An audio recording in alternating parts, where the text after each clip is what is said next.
This scene is from one of our favorite TV shows on Netflix called BoJack Horseman. In this scene, his mother has passed away and he's giving the eulogy. Here goes. Sorry about the closed casket. She wanted an open one, but she's dead. Who cares if she wanted? That's really bad. I think if she could have seen what she looked like, she would agree this is for the best. She kind of looks like this. Like a ticked off toy dinosaur. The coroner couldn't get her eyes shut, so she's stuck in a mask of terrible horror and anguish. Anyway, I stopped at a Jack in the Box on the way over here, and the girl behind the counter goes, Hi, are you having an awesome day? not, Hi, how are you doing today? no. She said, are you having an awesome day today? Which is really annoying because now it puts the onus on me to disagree with her. Like if I'm not having an awesome day, suddenly I'm the negative one. Anyway, I thought to myself, you know, today I'm allowed to feel pretty bad. So I told her, well, my mother died, and she immediately burst into tears. Now I had to comfort her on this day of all days. And finally she calmed down once I started my order. Afterwards, she apologized again and offered me a free churro with my meal. And that's what no one tells you. When your mother dies, you get a free churro.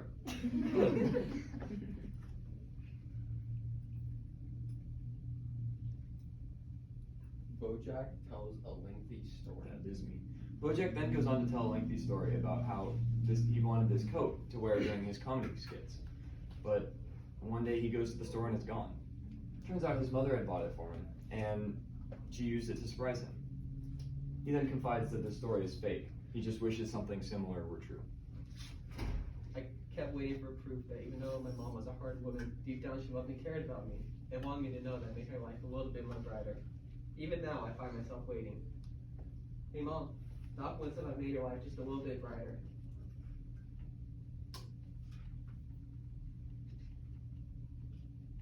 I was in the hospital with her. I was in the hospital with her those last few moments, and they were truly horrifying, full of nonsensical screams and cries. But there was this one moment of strange calm, where she looked in my direction and said, I see you. that's it. It's the last thing she ever said to me.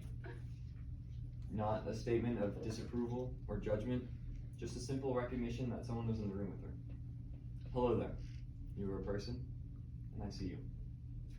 Let me tell you, it's a weird thing to feel that at 54 years old, your mother sees you for the first time. It makes you realize that that's what you've been missing your whole life. That's all you ever wanted, to be seen. And it doesn't feel like a relief. No, it feels mean. It feels like, oh, it turns out you knew what I wanted all along, and you waited until the last possible minute to give it to me.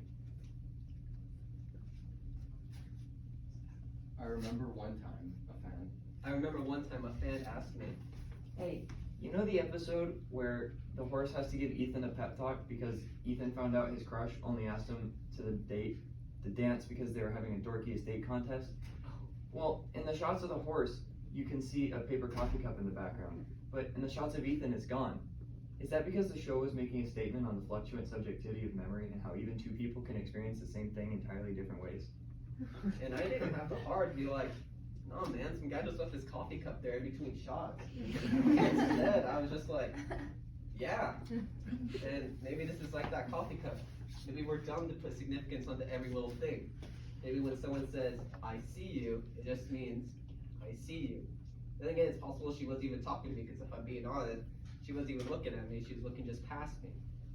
There was no one else in the room, so I like to think she was talking to me. But she was so far gone at that point, who knows what she was talking to. Who were you talking to, Mom? Huh? Saying, Mom? No rim shot there?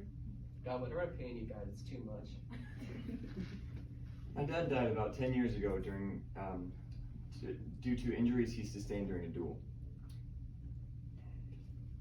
My darling mother gave the eulogy.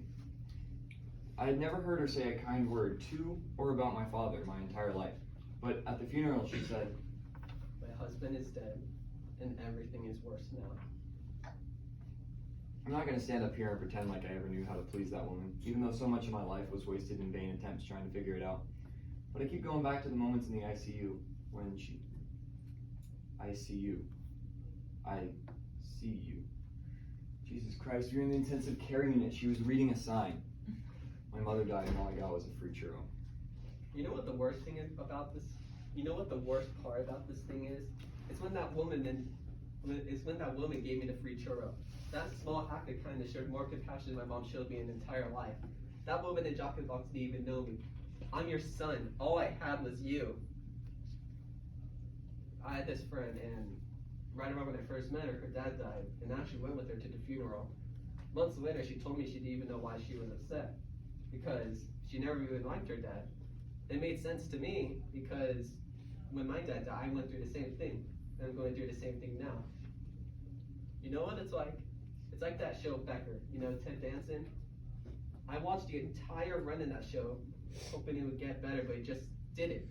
It had all the right pieces, but it just couldn't put them together. And when it got canceled, I got really bummed out. Not because I liked the show, but because I know it could have been so much better than it was. And that's what losing a parent is like. It's like Becker.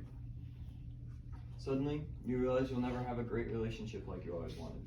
And the entire time they were alive, even though you would never admit it, some part of you, the stupidest goddamn part of you, always wished that you would have this relationship. And you didn't realize it until that chance is gone.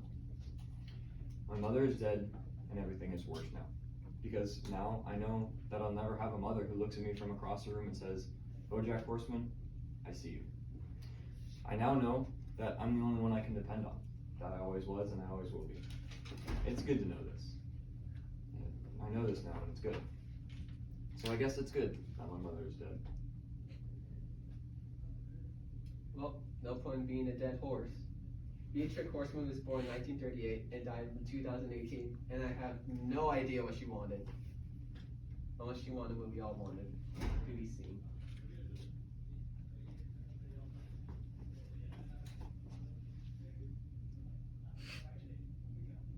Is this funeral parlor B? Oh my God.